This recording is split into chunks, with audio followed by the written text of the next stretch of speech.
వచ్చే అవకాశం అయితే మనకు కనిపిస్తుంది. ఇంకా moving on to the Telangana, దేశంలో జమిలీ సైరన్ మోగబోతుంటే తెలంగాణలో మాత్రం సీన్ మరోలా ఉంది. ఏపీలో లోక్సభ కలిసి అసెంబ్లీ ఎన్నికలు జరగగా తెలంగాణలో మాత్రం 2023 నవంబర్లో అంటే లోక్సభ ఎన్నికలకు 6 నెలల ముందు ఎన్నికలు జరిగాయి. సో తెలంగాణలో సిచ్యువేషన్ అయితే చాలా డిఫరెంట్ గా ఉంది. మనం అది గమనిస్తున్నాం.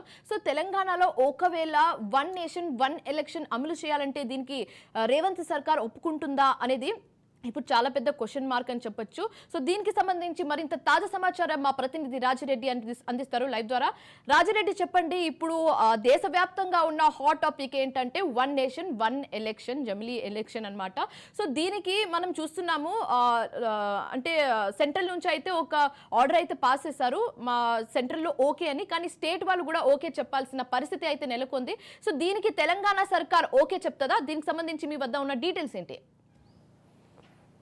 బీజేపీ కాంగ్రెస్ పరస్పర శత్రువులు, విరుద్ధమైనటువంటి రెండు పార్టీలు. వాళ్ళ సిద్ధాంతాలు వేరు, వీళ్ళ సిద్ధాంతాలు వేరు. వీళ్ళు ఏ నిర్ణయం తీసుకున్నా కానీ వాళ్ళు ఆ నిర్ణయాన్ని తప్పుపడతారు, ఆ నిర్ణయాన్ని ఖండిస్తారు, ఆ నిర్ణయాన్ని వ్యతిరేకిస్తారు. ఇప్పుడు జాతీయ స్థాయిలో కూడా కేంద్రంలో అధికారంలో ఉంది ఎన్డీఏ భాగస్వామ్యము, అంటే బీజేపీ అధికారంలో ఉంది. ఇక్కడ ఆపోజిషన్లో యూపీఏ అంటే కాంగ్రెస్ పార్టీ. అయితే ఇక్కడ తెలంగాణ విషయానికి వస్తే అధికారంలో కాంగ్రెస్ పార్టీ ఉంది. కాంగ్రెస్ పార్టీ జాతీయ స్థాయిలోనే జమిలీ ఎలక్షన్స్ను వ్యతిరేకిస్తుంది. జమిలీ ఎలక్షన్స్ వీలు కావని ఏఐసిసి అధ్యక్షుడే మల్లికార్జున ఖర్గేనే స్పష్టం చేశారు. రాహుల్ గాంధీ కూడా వ్యతిరేకిస్తున్నారు. అదేవిధంగా తెలంగాణ విషయానికి వస్తే రేవంత్ రెడ్డి కూడా ఖచ్చితంగా వ్యతిరేకిస్తారు.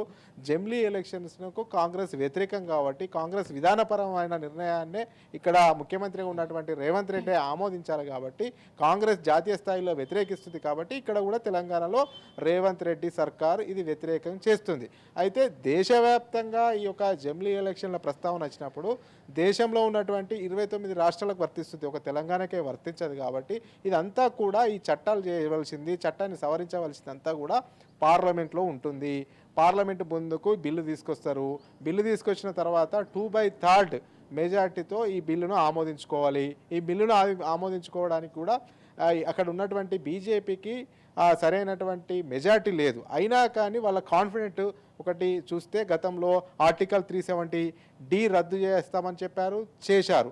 ఇప్పుడు కూడా వన్ నేషన్ వన్ ఎలక్షన్స్ అంటే ఒకటేసారి ఎన్నికలు రాష్ట్రంలో కానీ రాష్ట్రంలో జరిగే అసెంబ్లీలో కానీ కేంద్రంలో జరిగే ఎంపీ ఎలక్షన్స్ కానీ అదేవిధంగా స్థానిక సంస్థల ఎన్నికలు కానీ ఒకేసారి నిర్వహించాలనే యోచనలో కేంద్ర ప్రభుత్వం ఉంది. గతంలో బీజేపీ కూడా పెద్ద ఎత్తున ప్రచారం చేసింది. 2019లోనే ఇది తీసుకురావాల్సి ఉండే, కొన్ని అనివార్య కారణాల వల్ల తీసుకురాలేదు. ఈరోజు క్యాబినెట్ ఆమోదం తెలిపింది. ఇక బిల్లు తర్వాయి ఉంది, పార్లమెంట్లో బిల్లు పెట్టాలి. బిల్లు పెట్టిన తర్వాత 2/3 అంటే ఒక టెక్నికల్ అంశం వస్తుంది. ఆ రోజు పార్లమెంట్లో అటెండ్ అయినటువంటి సభ్యుల 2/3 మెజార్టీ లభిస్తే ఈ బిల్లు పాస్ అయినట్టే అవుతుంది. అంతేకాకుండా వివిధ రాష్ట్రాల అభిప్రాయాలు స్వీకరించినప్పుడు దేశంలో ఉన్నటువంటి మెజార్టీ రాష్ట్రాల్లో అటు బీజేపీ పాలిత రాష్ట్రాలే అధికారంలో ఎక్కువగా ఉన్నాయి. కాబట్టి ఈ బిల్లును పాస్ చేసుకోవచ్చనే ఆలోచన అటు కేంద్ర ప్రభుత్వానికి వచ్చింది. ఈ యొక్క నేపథ్యంలోనే ఈ యొక్క వన్ నేషన్ వన్ ఎలక్షన్స్ ఒకేసారి ఎన్నికలు ఉండాలనేది కూడా బీజేపీ భావిస్తుంది. ఎందుకంటే అసెంబ్లీ ఎన్నికలు వేరైనప్పుడు, పార్లమెంటు ఎన్నికలు వేరైనప్పుడు, స్థానిక సంస్థల ఎన్నికలు వేరైనప్పుడు అభివృద్ధికి ఆటంకాలు కలుగుతాయి. ఎందుకంటే ఎన్నికల కోడ్ వస్తాయి, ఎన్నికల కోడ్ వచ్చినప్పుడు అభివృద్ధి చేసుకోలేము. అదేవిధంగా పెద్ద ఎత్తున డబ్బులు ఖర్చు అవుతాయి, ఎన్నికల్లో ఫండ్ కూడా ఖర్చు అవుతుంది. ఇవంతా రాష్ట్రానికి సంబంధించి కానీ దేశానికి సంబంధించినటువంటి ఆర్థిక వనరులను దెబ్బతీయడమే అనేది కూడా ఒక అంచనాకు వచ్చి ఒకేసారి ఎన్నికలకు ఈ యొక్క క్యాబినెట్ ఆమోదం తెలిపింది. పార్లమెంట్ ముందుకు బిల్లు రాబోతుంది. అయితే పార్లమెంట్లో ఈ బిల్లు ప్రవేశపెట్టిన తర్వాత వివిధ పార్టీలకు సంబంధించినటువంటి నేతల అభిప్రాయాలు తెలుసుకుంటారు. ఎవరు వ్యతిరేకిస్తారు, ఎవరు అనుకూలంగా ఉంటారు అనేది ఒక చర్చ జరుగుతుంది. అంటే ఈ దేశవ్యాప్తంగా చర్చ జరగడానికి జాయింట్ పార్లమెంటరీ కమిటీని కూడా వేసే అవకాశం ఉంది. జాయింట్ పార్లమెంటరీ కమిటీ ద్వారా ప్రజల యొక్క అభిప్రాయాలు తెలుసుకుంటారు. అదేవిధంగా వివిధ రాజకీయ పార్టీల యొక్క అభిప్రాయాలు తెలుసుకుంటారు. వాటన్నిటిని తెలుసుకోవడం వల్ల జాయింట్ పార్లమెంటరీ కమిటీ వేయడం వల్ల, దానికి ఒక టైం బాండ్ పెట్టడం వల్ల ఇది జరిగే అవకాశాలు కనబడుతున్నాయి. ఒకవేళ ఇది జరిగితే తెలంగాణలో కూడా 2027 మార్చిలో కానీ ఫిబ్రవరిలో కానీ ఎన్నికలు జరిగే అవకాశాలు కనబడుతున్నాయి. ఎలాగూ విభజన చట్ట హామీల్లో నియోజకవర్గాల డీలిమిటేషన్ ఉంది. ఏ డీలిమిటేషన్ 2026లో డీలిమిటేషన్ జరగనుంది. ఈ డీలిమిటేషన్లో జరిగినప్పుడు తెలంగాణలో కూడా నియోజకవర్గాలు పెరుగుతాయి. ఇప్పుడు ఉన్నటువంటి 119 నియోజకవర్గాలు కాకుండా 153 నియోజకవర్గాలు అయితే నియోజకవర్గాలు అయిన నేపథ్యంలో ఇక్కడ కూడా ఇక మళ్ళీ ఎన్నికల్లో పోటీ చేసే వాళ్ళు సిద్ధంగా ఉంటారు. కాబట్టి ఒక స్కోప్ అవుతుంది. ఇప్పటికే బీఆర్ఎస్ కూడా తెలంగాణ నుంచి చూసుకుంటే బీఆర్ఎస్ జమిలీ ఎలక్షన్లు వచ్చే అవకాశాలు ఉన్నాయి. జమిలీ ఎలక్షన్స్ వస్తాయి. ఇక కాంగ్రెస్ తెలంగాణలో 2 సంవత్సరాలు 3 సంవత్సరాలే ఉంటుంది. ఇక తర్వాత మళ్ళీ మేమే అధికారంలోకి వస్తామనేది కూడా బీఆర్ఎస్ పెద్ద ఎత్తున ప్రచారం చేస్తుంది. కాబట్టి తెలంగాణలో కూడా స్కోప్ ఉంది. జమిలీ ఎలక్షన్స్ వస్తే మాత్రం 2027 ఫిబ్రవరి మార్చిలోనే ఎన్నికలు జరుగుతాయి. శివాని. రైట్ రాజిరెడ్డి, అయితే ఇందాక మీరు చెప్పినట్టుగా ఈ వన్ నేషన్ వన్ ఎలక్షన్స్ కి చాలా అడ్వాంటేజెస్ మీరు చెప్పారు. కానీ అదేవిధంగా ఒక విషయానికి ఒక అంశానికి సంబంధించి ఒక అడ్వాంటేజెస్ ఉంటే దానికి సంబంధించి డిసడ్వాంటేజెస్ కూడా ఉంటుంది. సో ఈ జమిలీ ఎలక్షన్కి ఏమైనా డిసడ్వాంటేజెస్ ఉన్నట్లుగా మీకు కనిపిస్తుందా? అంటే డిసడ్వాంటేజెస్ ఉంటాయి. మొదటగా ఎన్నికల ప్రక్రియ ప్రారంభమైనప్పుడు రాష్ట్రంలో దేశంలో అన్ని ఒకటేసారి ఎన్నికలు జరిగినాయి. ఒకటేసారి ఎన్నికలు జరిగినాయి కానీ ఆ యొక్క రాష్ట్రాల పరిస్థితులకు అనుగుణంగా ప్రభుత్వాలు ఉంటాయి. ఒకవేళ ప్రభుత్వం ఒక రాష్ట్రంలో అధికారంలోకి వచ్చిన తర్వాత 5 సంవత్సరాలు మనుగడ సాధించాలని ఉండదు. ఎందుకంటే మధ్యలో ప్రభుత్వం కూలిపోయే అవకాశం ఉంటుంది. కూలిపోయే అవకాశం ఉన్నప్పుడు మళ్ళీ ఎన్నికలు పెట్టవచ్చు.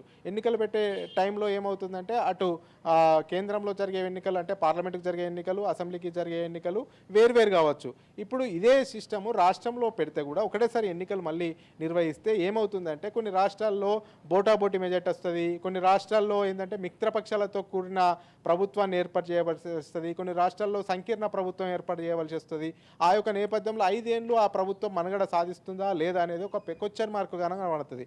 అయితే 5 ఏళ్ళు మనుగడ సాధిస్తేనేమో ఈక్వల్గా పార్లమెంటు అదేవిధంగా శాసనసభ ఎన్నికలు ఒకేసారి జరుగుతాయి. ఒకవేళ ప్రభుత్వం 5 సంవత్సరాలు ఉండకపోతే మధ్యలోనే కుప్పగూలితే ఆ సందర్భంలో మళ్ళీ ప్రభుత్వాన్ని ఏర్పాటు చేయడానికి మెజార్టీ లేకపోతే ఖచ్చితంగా ఎన్నికలు పెట్టవలసి వస్తుంది. అంటే దీన్ని మళ్ళీ చట్టంలో ఏ రకంగా రూపొందిస్తారు? ఒకవేళ దేశంలో ఏదైనా రాష్ట్రంలో జమిలీ ఎలక్షన్ జరిగి మళ్ళీ ఏదైనా రాష్ట్రంలో మధ్యంతర ఎన్నికలు జరిగితే ఎట్లా? దీనికి చట్టంలో ఎలాంటి లొసుగులు ఉన్నాయి? ఈ చట్టాన్ని ఏ రకంగా మార్చే అవకాశం ఉందనేది కూడా చేస్తారు. అంటే డిసడ్వాంటేజ్ అంటే ఇదేనే చెప్పొచ్చు. ఎన్నికలు రాష్ట్రంలో 5 సంవత్సరాలకు ఒకసారి జరుగుతాయి. పార్లమెంట్ ఎన్నికలైనా కానీ 5 సంవత్సరాలకు ఒకసారి జరుగుతాయి. అసెంబ్లీ ఎన్నికలైనా కానీ ఒకసారి జరుగుతాయి. అయితే ఈ ప్రభుత్వాలు నిలకడగా ఉండి సంపూర్ణ మెజార్టీతో 5 సంవత్సరాలు ఉంటే ప్రాబ్లం లేదు. మధ్యలో మాత్రము ఈ మెజార్టీ లేక ప్రభుత్వం కోల్పోతే మాత్రం అప్పుడు ఇబ్బందులు ఎదుగుతాయి. అయితే ఇప్పుడు ఈ వన్ నేషన్ వన్ ఎలక్షన్ జమిలీ ఎలక్షన్స్కు కేంద్ర ప్రభుత్వం పోతుంది కాబట్టి ఇందులో ఏమైనా చట్టాలను పకడ్బందీగా చేసే అవకాశాలు ఉన్నాయా అనే అంశాలను కూడా తేలవలసి ఉంది. ఎందుకంటే ఇట్లా మధ్యలో ప్రభుత్వాలు పడిపోతే దాన్ని మరి రాష్ట్రపతి పాలన పెట్టడమా, లేకపోతే మళ్ళీ వెంటనే కంటిన్యూ చేయడమా, లేకపోతే ఏదన్నా కొన్ని లూఫోల్స్ తీసుకొని వాటిని సవరించే పరిస్థితి ఏమన్నా ఉంటుందా అనేది కూడా ఇది చూడాలి. ఎందుకంటే ఒక ఆలోచన చేసేటప్పుడు దానికి రెమెడీ కూడా ఉండాలి కదా. ఇప్పుడు 5 సంవత్సరాల ఎన్నికలు అన్ని రాష్ట్రాల్లో ఒకసారి పెట్టినప్పుడు కూడా మళ్ళీ 5 సంవత్సరాల దాకా ప్రభుత్వాలు ఉండాలనే గ్యారంటీ లేదు. కాబట్టి తర్వాత ఏం చేయాలి అనేది కూడా ఈ కేంద్ర ప్రభుత్వం ఆలోచన చేసే అవకాశం ఉంది. ఆ లోపాలను సరిదిద్దే అవకాశం ఉంది.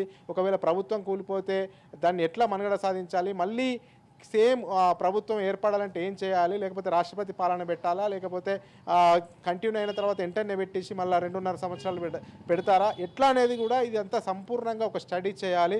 ఎందుకంటే ఒకసారి ప్రజాప్రతినిధిగా ఎన్నిక కావాలంటే చాలా కష్టం. ఒకసారి చట్టసభల్లోకి వెళ్ళాలంటే కూడా ఒక వ్యక్తి చాలా వ్యయ ప్రయాసాలకు కూడవలసి ఉంటుంది, చాలా కష్టపడవలసి ఉంటుంది.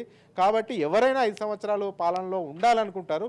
కాబట్టి ఈ జమిలీ ఎలక్షన్ తీసుకురావడానికైతే మెజార్టీ ప్రజలైతే ఒప్పుకుంటారు, యాక్సెప్ట్ చేస్తారు. ఎందుకంటే మెజార్టీ ప్రజలు ఎందుకు యాక్సెప్ట్ చేస్తారంటే జమిలీ ఎలక్షన్స్ పెట్టడం వల్ల ప్రతిసారి ఎన్నికల గొడవ ఉండదు, ప్రతిసారి సౌండ్ పొల్యూషన్ ఉండదు, ప్రతిసారి రాష్ట్రంలో ఎన్నికలు అయినప్పుడు, స్థానిక సంస్థల ఎన్నికలు అయినప్పుడు, అదేవిధంగా ఎంపీ ఎలక్షన్స్ అయినప్పుడు ప్రతి మాటికి ఖర్చులు ఉండయి, ఎన్నికల కోడ్లు ఉండయి, అభివృద్ధి అనేది శరవేగంగా జరుగుతుంది అనేది కూడా జమిలీ ఎన్నికలను అయితే దేశవ్యాప్తంగా మెజార్టీ ప్రజలు హర్షిస్తారనే అభిప్రాయం మాత్రం వినబడుతుంది. శివాని.